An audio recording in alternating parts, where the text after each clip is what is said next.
pueda vivir juntos, ¿no? Pero el problema es un problema de representatividad. Pues ¿a quién representan algunos que hablan a nombre de los demás? Porque hay unos que pretenden hablar a nombre de Dios, y esos son los más complicados. Hay algunos que nada más hablan a nombre de otros, ¿no? De personas, pero es más difícil cuando alguien dice, no, pues Dios me dijo, me habló por teléfono ayer y me dijo que, hay quien lo dice, me habló por teléfono ayer y yo supe esto y eso, y así debe de ser.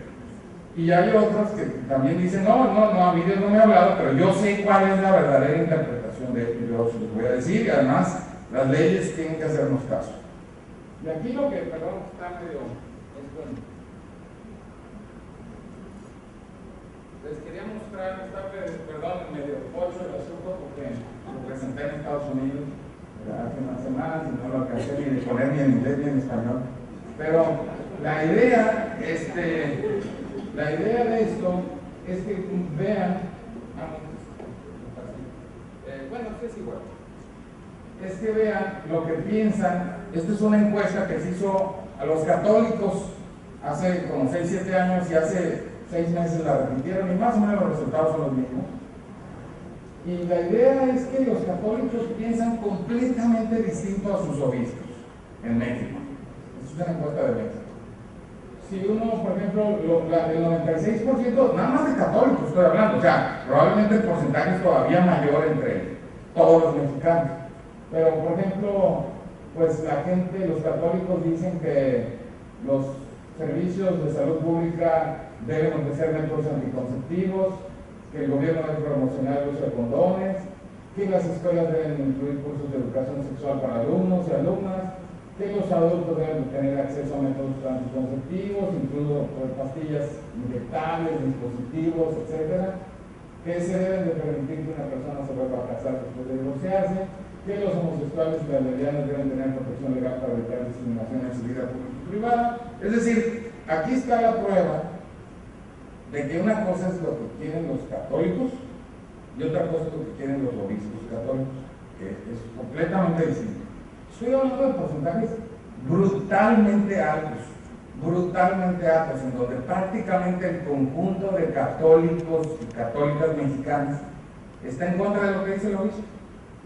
Pero el problema es cuando buscamos definiciones de políticas públicas y a quién le van y le preguntan, el político le pregunta al obispo. Claro, el obispo le dice lo que él piensa con justa razón, le dice, pues yo creo que los católicos queremos esto.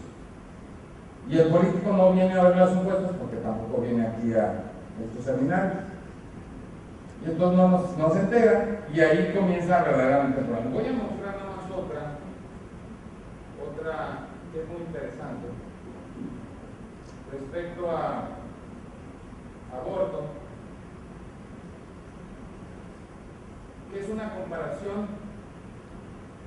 de 2003 y 2009 de lo que los católicos nada más, no estoy hablando de otra cosa, los católicos mexicanos opinan acerca del aborto. Y vemos lo que está en amarillo, perdón, es 2003 y lo que está en rojo es 2009. ¿No? Y entonces vemos que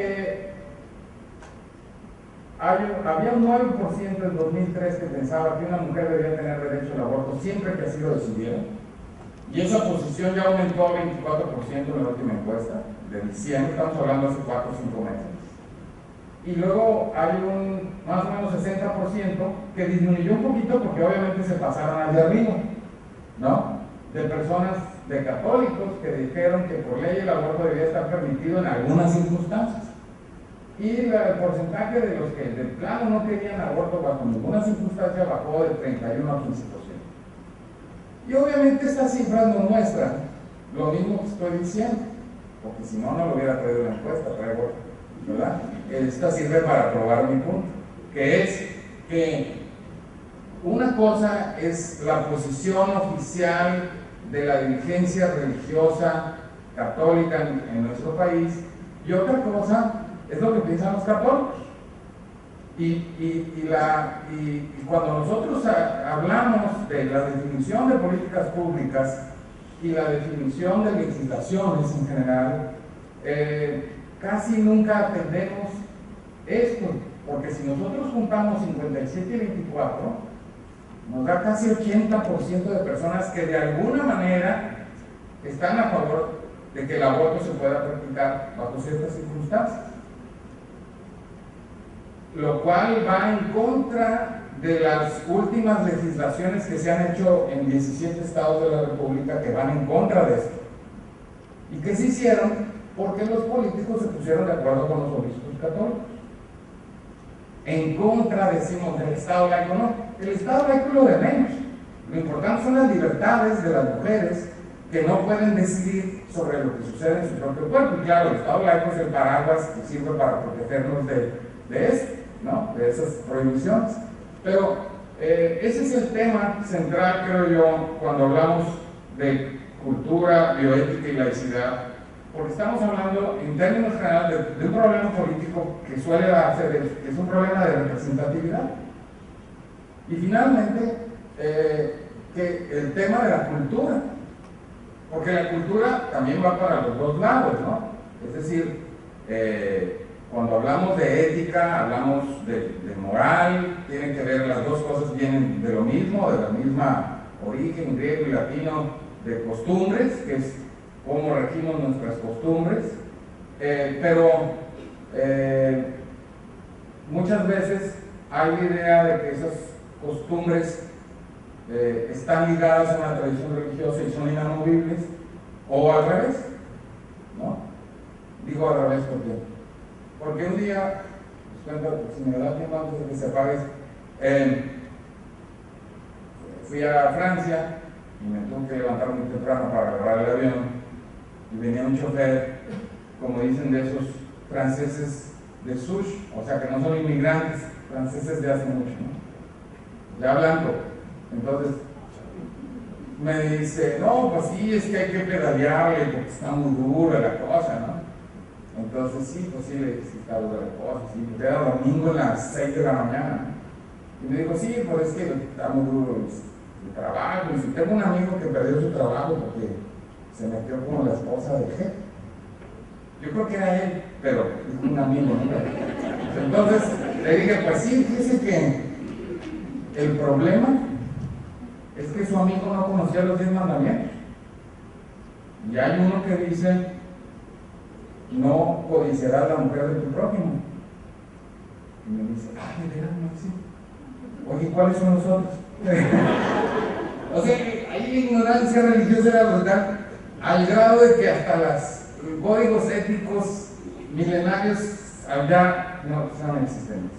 O al revés, por eso digo al revés, porque como mostró mi antecesora en el micrófono, hay códigos deontológicos que no hablan de religión, pero obviamente están hablando de una concepción religiosa específica que ni siquiera es la del conjunto, yo puedo apostar, la del conjunto de los católicos españoles, sino es la que viene de Roma y se impuso desde Roma, y desde Roma dicen que los católicos españoles deben pensar eso.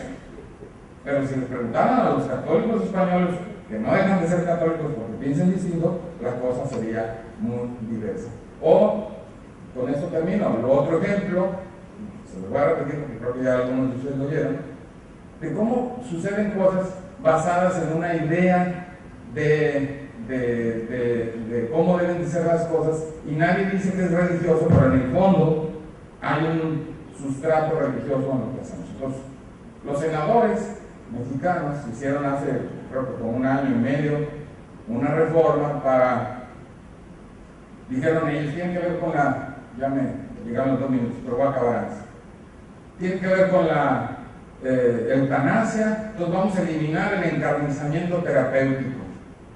Y ellos creyeron que eran muy laicos haciendo eso, y qué bueno, porque acabaron con esta idea de que uno tiene que estar conectado hasta que ellos quieran, y teníamos que estar ahí sufriendo, pero viviendo, ¿no? Y ya lo pueden desconectar. Lo que ellos no sabían es que eso lo pudieron hacer porque el propio Vaticano lo permite. porque el propio Juan Pablo II pidió que hicieran eso, porque ya no quería seguir estando ahí de inútil literalmente al frente de una iglesia cuando ya no podía hacer algo. Entonces ya la iglesia permite que se desconecten todos los aparatos para eliminar el encarnizamiento terapéutico. Muy bien, pero ¿cuál es el problema? Que no se le permitió en esa reforma a los no creyentes o que no están de acuerdo con esa posición poder morir con la ayuda de un médico si así lo desean en total conciencia. ¿Y por qué no se permitió esa reforma? Porque en realidad lo que subyace y subyacía en la mente de los senadores, sin que nadie se lo haya explicado probablemente, es que el único que quita y da la vida es Dios. Por lo tanto, uno no le puede ayudar a alguien que se quiere quitar la vida, y menos con ayuda médica, y menos si, como dijo mi antecesora, menos si no le va a doler, ¿no? Entonces, el tema aquí, termino con esto, de ética, religión y laicidad, se centra en un punto que hemos ignorado hasta ahora y que tendríamos que tener presente cada vez que hablamos de estas cosas, y es que es falso que haya una sola opinión religiosa en el mundo, y es falso que haya una sola opinión dentro de las iglesias, y es falso que haya una sola opinión dentro de la Iglesia Católica, que es la que aquí es hegemónica, y que cuando hablamos de bioética y de posiciones religiosas incluso que pueden participar en la discusión, lo primero que tendríamos que tener en mente es que somos un país muy plural y muy diverso, y que eso hay que hacerlo valer cada vez más. Muchas gracias.